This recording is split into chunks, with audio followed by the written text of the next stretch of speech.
other platforms. So I'm so excited because now I kind of have an idea to gauge what I want to talk about, right? So in December of 2022, God told me to move. He told me to move, and I don't want to say December. It's probably like September. September to December of 2022. God had been telling me to move, and I wasn't taking heed really, if I'm being honest, because I'm like, okay, like, whatever. I got some time. Like, I ain't gonna worry about it. February of 2023 hits, and I know that God was like, no, it's you need to move. You need to start packing up and you need to go. So I'm like, all right, Lord, like, whatever you say. So I'm like, again, thinking I have time because my lease doesn't end until July of 2023. So I'm like, I got time. It's the beginning of the year, da da da. I'm packing up. I'm packing up. I'm just like, all right, I have time. May comes around, and I'm like, okay, Lord, where am I going? Because I've been packing up all this time. Mind you, I'm not just not spending time with him. I'm spending time with him. I'm seeking him. I'm asking God, do I go here? Do I go there? Where am I going? And he's not telling me where. He's not telling me where I often. I've never experienced that with God. I've never moved anywhere where God has not told me, this is where I need you to go. When I moved to North Carolina, he told me North Carolina. He told me Raleigh. When I moved into my apartment, all of that, like when I went to California, all these things, I've always experienced God telling me the location of where he wanted me to go. So experiencing that for the first time was insane, to have God tell you to pack your things, move, and not give you a destination. It reminded me so much of Abraham, when God told him, go to a land that I will show you. God never gave him a destination. Abraham was just called to walk. He was called to be obedient, and he was called to walk. And so it's not like this had never happened before in the word. It's not like this is just something that was uncharted territory. For me, it was, because I was so used to God working a certain way, but I knew that God wanted me to listen to him in a new way and to lean on him in a brand new way. And believe me, I did. So anyway, so June comes around. I still have no location. I'm like, God, where do you want me to go? And I end up seeing this girl's video on YouTube. I can't remember her name, and I feel so bad. But I remember seeing her on YouTube, and she basically expressed that when God told me to live inside of a hotel, like to leave my apartment, to leave my home, and to stay in hotels. And I was just like, that ain't for me. Like, I'm like, that's not for me. I don't believe this. I rebuke that, So, and I had to take it. I had to really like think back and be like, okay, Jay, like, is that actually for you? And so I had to pray about it. And so July comes around, my lease is ending, and I still have nowhere to go. So I'm like, all right, I guess I need to start looking at hotels. So I started looking at hotels, y'all. I stayed in a hotel for about a week, and I'm just distraught. I'm crying. I'm like, God, what is this? Why am I in this hotel? The hotel was gross because it was the only hotel that would take pets because I have my cats. Like, it was just so much, and I was just so sad. I'm like, there's no way, Lord, you're asking me to do this. And so anyway, so I'm at the hotel, I'm crying, I'm in shambles. And I start to pray, and I'm like, well, Lord, I can't stay at this hotel forever. It's so expensive. I can't do this. So where do you want me to go? Where should I go next? If you're going to have me staying in hotels and Airbnbs, I'm going to start looking at Airbnbs. So I started looking at Airbnbs because they're just a little bit more affordable. And so I had already put all my stuff, like all the things that I packed up from my apartment, into like storage. So I wasn't worried about that. All I had was a suitcase and my cats. And so anyway, so I get to a point where I'm like, okay, Lord, you want me to go stay at an Airbnb? That's totally fine. But I start to pray, and I'm like, well, where? Whose Airbnb should I stay at? Where is this location? Da da da. And he leads me to Luke, and he leads me to when Mary and Elizabeth had both been pregnant. Elizabeth a little bit longer than Mary, and Mary had just found out she was pregnant with Jesus. And the angel of the Lord had told her to go stay with her cousin Elizabeth for a certain amount of time. And so I knew that. Let me stop before I get ahead of myself. So I get on Airbnb, and I see this woman. Her name is Liz. And I'm like, okay. And so I'm contacting a bunch of people, but hers is right in my price range. I reach out to her, and she also has in the description that she allows pets. And most people didn't. And so I'm like, oh my goodness, like, let me reach out. Maybe this is God. And so I reach out to her, and I let her know, like, hey, like, I have 2 pets, and I need to stay for like 3 months. I think it was like 3 months. I was like, I need to stay for a certain amount of time, and I have 2 pets. Is this like, will this be okay?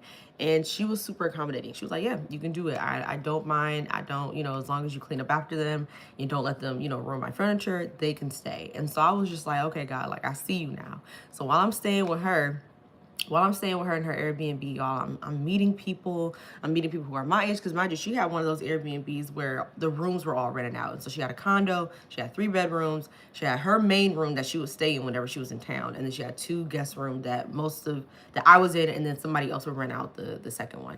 Sometimes people would rent out her bedroom if she wasn't there. And so anyway, I'll be meeting so many people, y'all. I'll be sitting at the dining table and I'll just be reading my word. And they will see that. And I believe that that also planted a seed as well.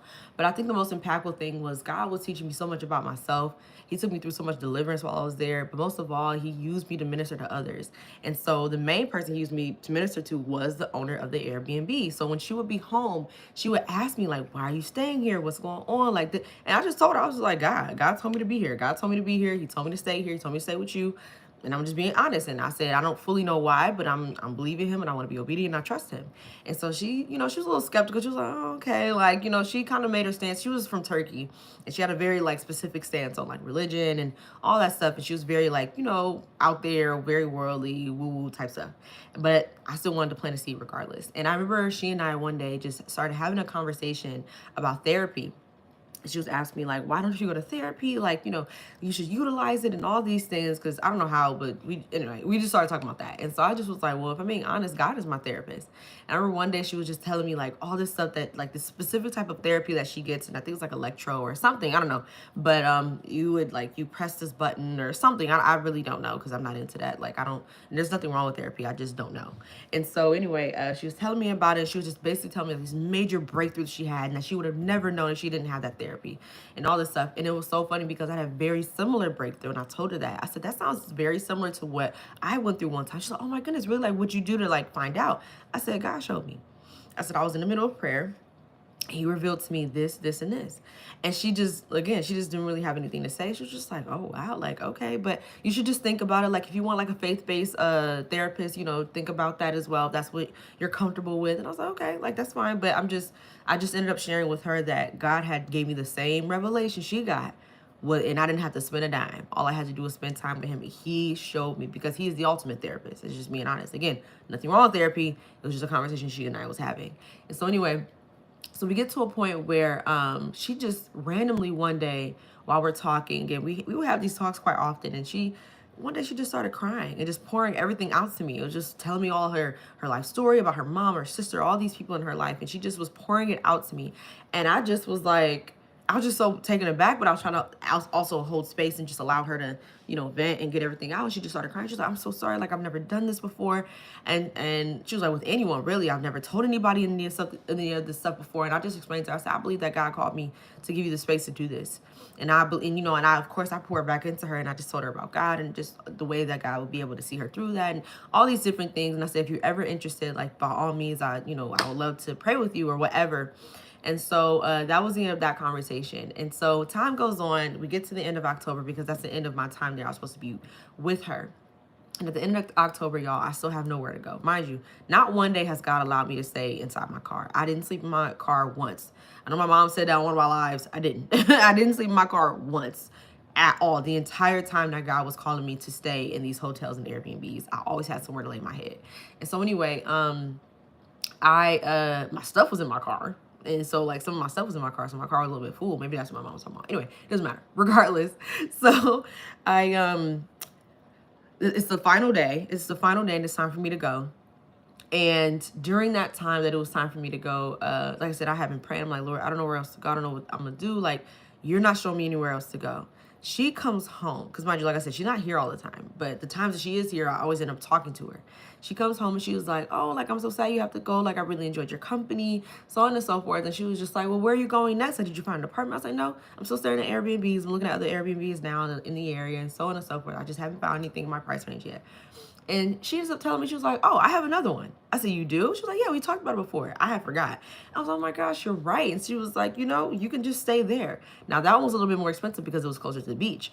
And so I explained to her, I'm like, I don't know if I can afford this. Also my cast and all these things. And she was like, you know what? Like, I'll adjust it to where it's a good price for you. And you can stay there. Now, it's still not going to be as cheap as this one because of the location, but I'll adjust the price. And I said, okay. And I thought about it and I prayed on it and I could afford it. And mind you, it was the same night. And so she let me go ahead and book for the rest of the year, y'all. I stayed there from October to December 25th, so Christmas Day. And I was able to stay there for the rest of my time. And it was nice because it was by the beach. It was a private bathroom, a private little kitchen area, very small, very tiny, don't get me wrong. but it was mine because even at this place, everything was communal. The bathroom was communal, the kitchen was communal, everything was communal. Even though it was a larger space, it was just everything was communal. And so it was so nice that in this next space that God was calling me to, I had more privacy. And I knew that God was allowing me to have that as well because I was a little bit complaining about having to share a bathroom with strangers. It was gross. so I was very grateful that God, blessed me with that. And also to stay by the beach. I got to drive down there. I got to enjoy my time at the beach. It was beautiful. It was stunning. I had so much fun. I truly enjoyed all of it. I enjoyed it so very much. And God just used it to I was in isolation. I was truly in isolation. By the end of December, December 25th, when it was time for me to go, I ended up calling my aunt and I stayed with her for the last 2 weeks of the year, well, a week or so. It was like the last week of December and the first week of January. I stayed with my aunt while I was looking for a place. Because God finally told me, he released me, said, you can go. And it was a place he had told me about years ago that I totally didn't think I could afford. It is so funny because I have it in my notes. But I remember putting in my notes, like, I can't afford to live here. Like, that place is so expensive. It's beautiful. The homes are beautiful, but I could never afford to live there. And God yearly had been blessed me financially with my job and giving me raises and more opportunities and all these things. And he brought me back to that place he told me about back in 2021, y'all. When I first moved to North Carolina, it was a specific city and town that is in the word, is a town called Zebulon. It's in the Bible. It's one of the tribes of Israel, 12 tribes of Israel. And he told me to live there. And it's so funny because in the Bible, it says that Zebulon lives by the seashore. And granted, I'm not by the seashore, but North Carolina is still on the coast. So it was just pretty cool. So anyway, all that to say, he finally released me to get a home. And now I have this beautiful home that I love so very much. It's stunning. I'm so grateful. I've been here for almost a year now. So that was a year ago, y'all, that I went through all of this. And it's just such a blessing. So I just want to talk about, like, when God calls you to move and you don't have anywhere to go. Because I feel like so many people talk about, God called me to live in Dallas. God called me to live here. God called me to live there. What about the people where God told you to move and he didn't give you a location yet? And he just wants you to lean on him in that season to be isolated with him. And he provided every step of the way. He provided the money for me to stay at the Airbnbs, at the hotels, and all these things. He provided every step of the way. And it was such an honor. It was such a blessing. I was so forever grateful. Also, I work from home. That was provision because I don't have to clock in anywhere. I could literally be anywhere and they don't even know. Now, granted, my boss was like, you need to have a permanent address so we can send, your checks. Not my checks because it's not like that, but it's just, legal purposes, you got to have a permanent address. I have nothing. And God provided even then. So yeah, I say all that to say, like, if you're in a situation similar to mine where God has called you to go somewhere, but nowhere to physically go, he told you to get up, pack up everything. And that's what was so crazy is that he told me to pack up my entire apartment. That was my first apartment, y'all. I love that place.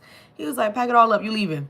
And I was just like, where am I going? And he ain't tell me where. But every time he told me where in the regard of temporary stays, it blessed me. And I believe that I was able to be used for others as well. So that's all I wanted to say this morning. God bless y'all. I pray that God will meet y'all where y'all are. And I hope that this encourages somebody because this testimony is so amazing. Like I said, I went from staying in hotels and Airbnbs to having a beautiful, beautiful, beautiful home in a town that I never in a million years believed that I could have afforded to live in. And he's so good. I didn't even think about that, but he's so gracious and good and perfect and wonderful. And I love him so very much. And I'm so very grateful that I can even share this testimony now. And so I just really pray that this encourages somebody. All right, I'm gonna hop off here, but I pray that God meets y'all where you are. Y'all have a blessed day. All right, bye.